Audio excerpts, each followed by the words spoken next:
So this is NT Parliament, affectionately known as the wedding cake. So the reason why it's called the wedding cake is that this was one of the largest structures here in the NT when it was built, and it just looks like a wedding cake, right? And for so many years people bagged him out saying, why have you built this monstrosity when half the rooms haven't even been used yet, you know? So it was always a bit of a joke.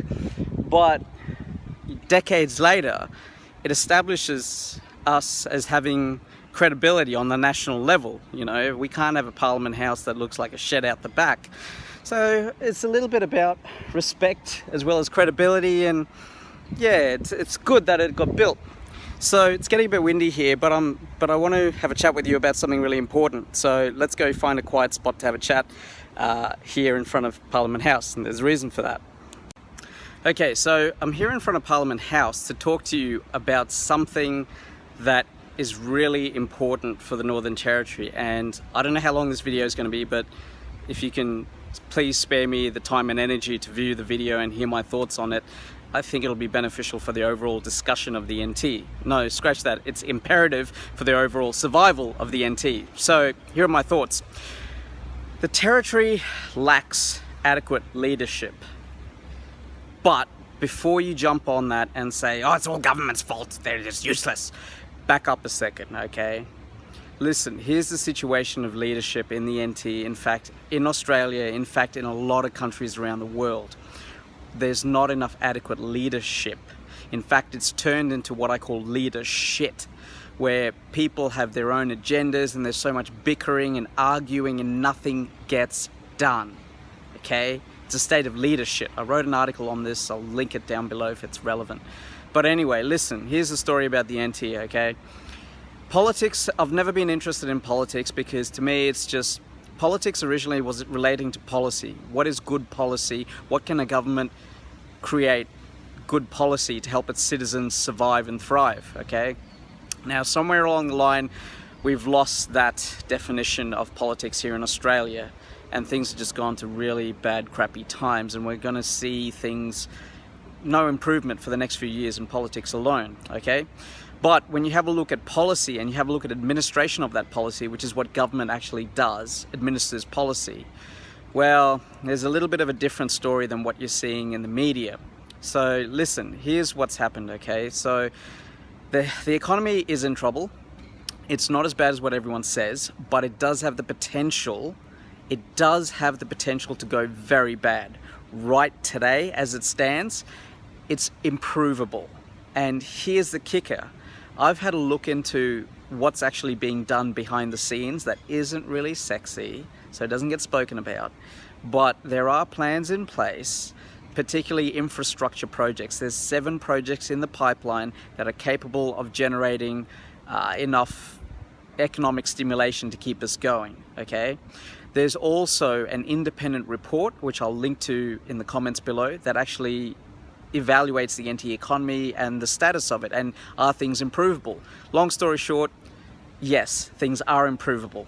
And this whole situation can be fixed. Now, a lot of people are running around talking about the budget. Oh, they've put the budget into deficit and we're in trouble. We're in billions and billions of dollars debt. All right, quick lesson on business, right? If you're running a business and things go wrong and suddenly you're strapped for cash, you will go out of business if you cannot find cash. But if you find a source of cash and then you can leverage that to survive and thrive and then repay that debt later on, it's not a problem. It's how you survive and thrive. This has been done for years, okay? Centuries even, okay? But here in NT, we don't focus on any of this other stuff because it's not sexy, it's not dramatic, so it's not interesting. But have a look at these things for yourself. Open your eyes and have a look and read and make your own conclusions. Don't listen to the guy down the road who's bitching and complaining about, oh, things are tough. Yeah, they're tough. But you know what? You're tougher, right? It's a choice, and this goes back to my video the other day on the mindset.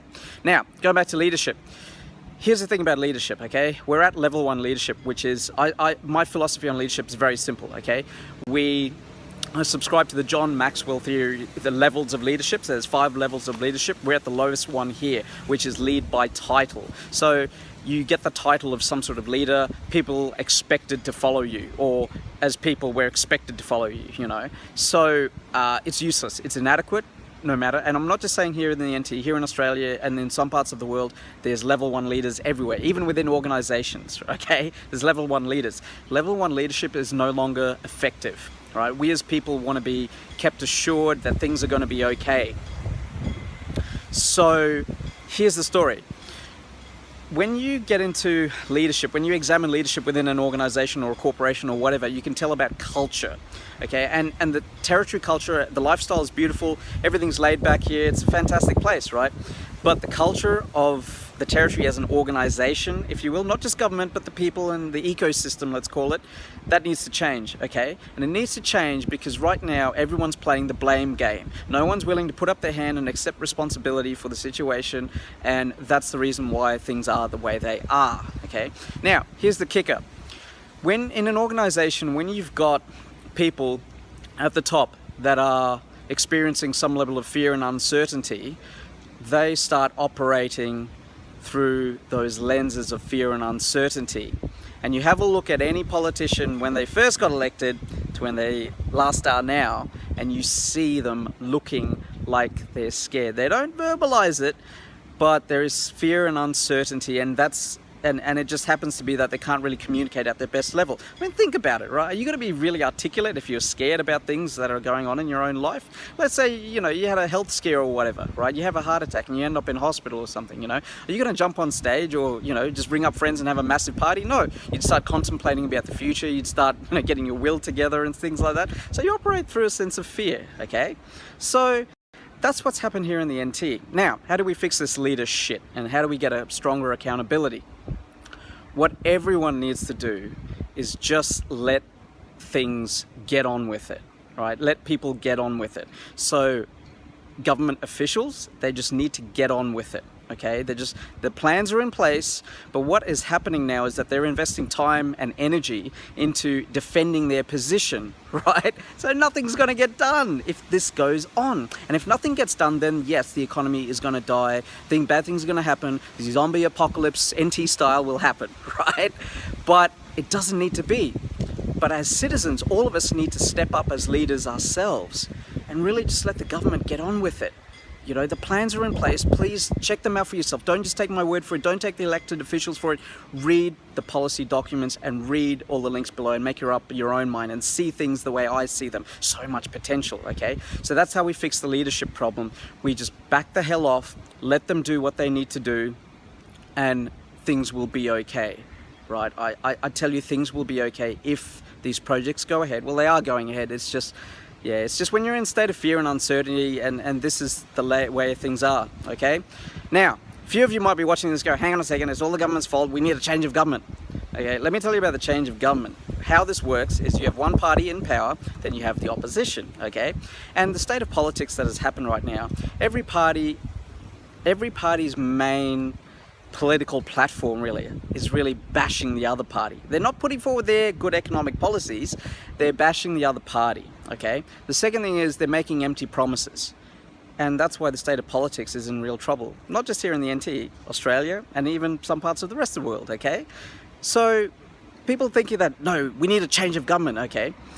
I received an email from the opposition, or the resistance, as I like to call them. And let's say it was a 4-page email. 3.5 pages of that were bagging out the current government. The last half a page was wishing me a Merry Christmas, right? It just, you know, like, I'm not trying to bag these politicians personally, because I'm friends with a lot of them, okay? Full disclaimer, I'm friends with a lot of them, and they are good people. They're fundamentally good people.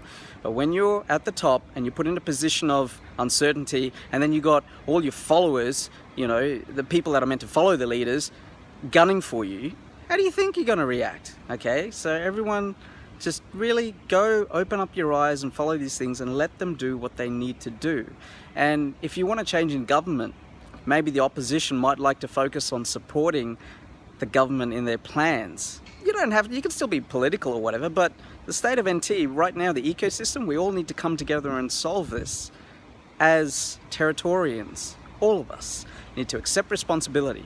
So stop playing the blame game, let the leaders get on with it, and as citizens rise up and take leadership and ownership and accountability. And how one thing, simple thing that you can do to really help the economy, help the NT survive: stop sharing the BS that the economy is dying, it's dead, business is tough, but adopt a more useful belief and say, listen, things aren't bad as what they are meant to be, as people say they are.